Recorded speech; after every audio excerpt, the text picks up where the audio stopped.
근생 건물 신축하실 때 이 주차 대수가 정말 중요한 요소입니다. 해당 건물의 법정 주차 대수는 어떻게 계산하는지, 어느 정도 주차 대수가 효율적인지 오늘 이 영상을 보시고 전부 다 스스로 계산하실 수 있게 되실 겁니다.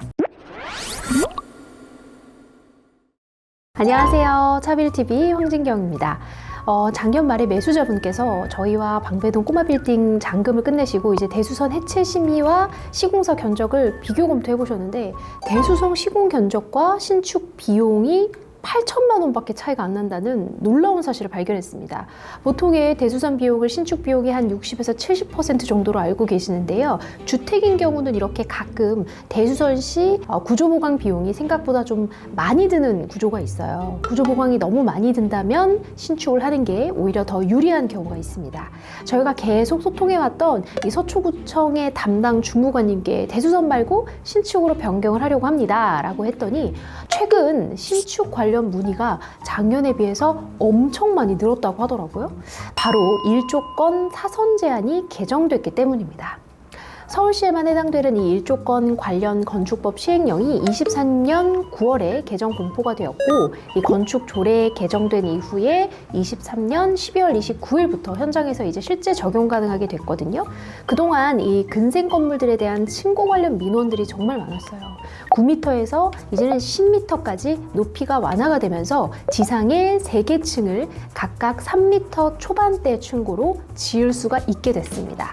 임대료의 핵심인 1층부터 3층의 층고를 좀 넓게 쓸 수 있기 때문에 근생 건물에 있어서는 굉장히 좋은 소식이죠. 자, 이제 10m까지 높일 수 있게 됐으니까 그러면은 무조건 허용 용적률 범위 내에서 최대한 그냥 연면적 높게 지으면 임대 면적 늘어나니까 좋겠네 하시는 분들이 계실 텐데, 그렇지 않습니다.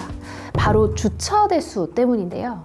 근생 건물 신축하실 때 이 주차 대수가 정말 중요한 요소입니다. 해당 건물의 법정 주차 대수는 어떻게 계산하는지, 어느 정도 주차 대수가 효율적인지 오늘 이 영상을 보시고 전부 다 스스로 계산하실 수 있게 되실 겁니다.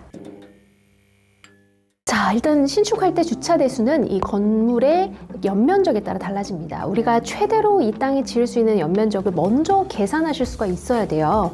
지상 연면적은 토지 면적에다가 용적률을 곱해주면 쉽게 계산하실 수 있습니다. 예를 들어 볼게요. 토지가 100평일 경우에는 2종 일반 주거일 때 용적률이 얼마죠? 200%까지죠. 그러면 100에다가 2를 곱해주면 200평이 나옵니다. 2종 일반 주거지역 100평에 지을 수 있는 건물은 지상 연면적 200평까지 가능하고요. 만약에 3종 일반 주거지역이라고 한다면 3종은 250%까지죠. 2.5를 곱해주면 250평까지 지상 연면적이 나옵니다. 자, 만약에 여기서 지하 연면적은 어떻게 계산할까요? 보통 지하 한 개 층은 대지 면적 기준에서 한 70에서 80% 정도까지가 가능하거든요. 따라서 토지 100평이라고 하면 지하 한 개 층 면적은 80%인 80평을 넘기기가 어렵습니다. 자, 그럼 2종 일반 주거지역 100평 토지에 지하 2층까지 신축한다고 가정을 했을 때 지상 지하 합한 연면적이 얼마일까요? 지상 연면적은 200평까지 가능하고 지하는 한 개 층이 80까지 가능하니까 80 곱하기 2하면 160, 둘 다 더하면 총 이 토지에 신축 가능한 연면적은 360평이 되는 거죠. 여러분들은 이제 어떤 토지에 어느 정도 연면적까지 신축이 가능한지 계산이 가능해졌습니다. 자, 이렇게 산정된 총 연면적 규모에 따라서 반드시 법적으로 확보해야 되는 주차 대수도 한번 계산을 해볼게요. 먼저 근생 건물 법정 주차 대수는 연면적 40.6평, 그러니까 134제곱미터당 한 대입니다. 연면적에다가 이 40.6을 나눠주면 법정 주차 대수가 나오는데요. 여기에서 주의해야 할 것, 0.5 이하의 소수점은 반올림이 아니라 그냥 버려줍니다. 예를 들어서 40.6을 연면적에다 나눴더니 4.4가 나오면 0.4를 버리고 4대가 가능한 법정 주차 대수라고 보시면 돼요. 이러한 이유로 건물들 보시면 유독 연면적 140평, 180평, 220평, 260평 등의 꼬마 빌딩이 많은 이유도 이 40.6을 나눠보면 전부 다 소수점이 아슬아슬하게 0.5가 안 돼요.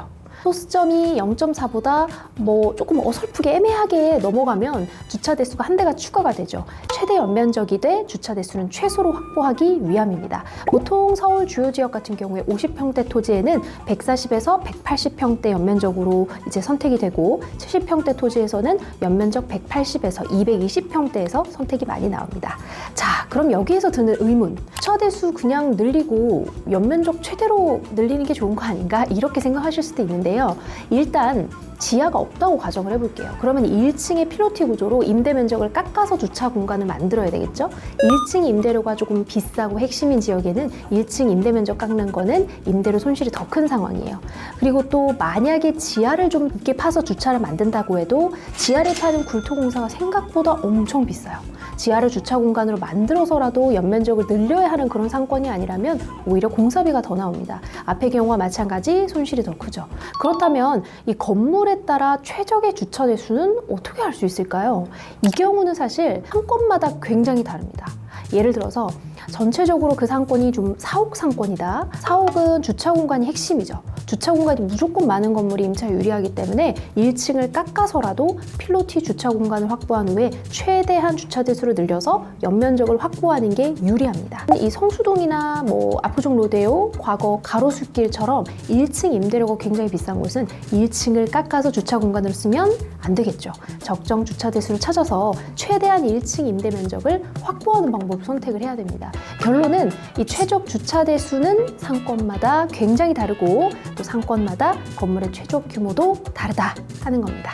서초구청 주무관님께서도 요즘 들어서 꼬마 빌딩 신축 관련 문의가 늘었다고 말씀 주시기도 했고 또 지금 저희 신축 예정인 손님분께서도 최적화된 주차 대수에 대해서 궁금해하셔서 우리 구독자님들에게도 공유해드리면 좋겠다 싶어서 급하게 찍게 됐습니다. 여러분들은 이제 최적화된 주차 대수와 연면적에 대한 기초 지식을 갖추셨으니 추가로 또 디벨롭해서 궁금하신 부분들은 댓글 또는 더보기에 나와 있는 전화번호로 문의 주시면 친절하게 답변 드리도록 하겠습니다. 추운 날씨가 계속 이어지고 있습니다. 감기 조심하시고요. 저는 다음에 또 뵐게요. 안녕.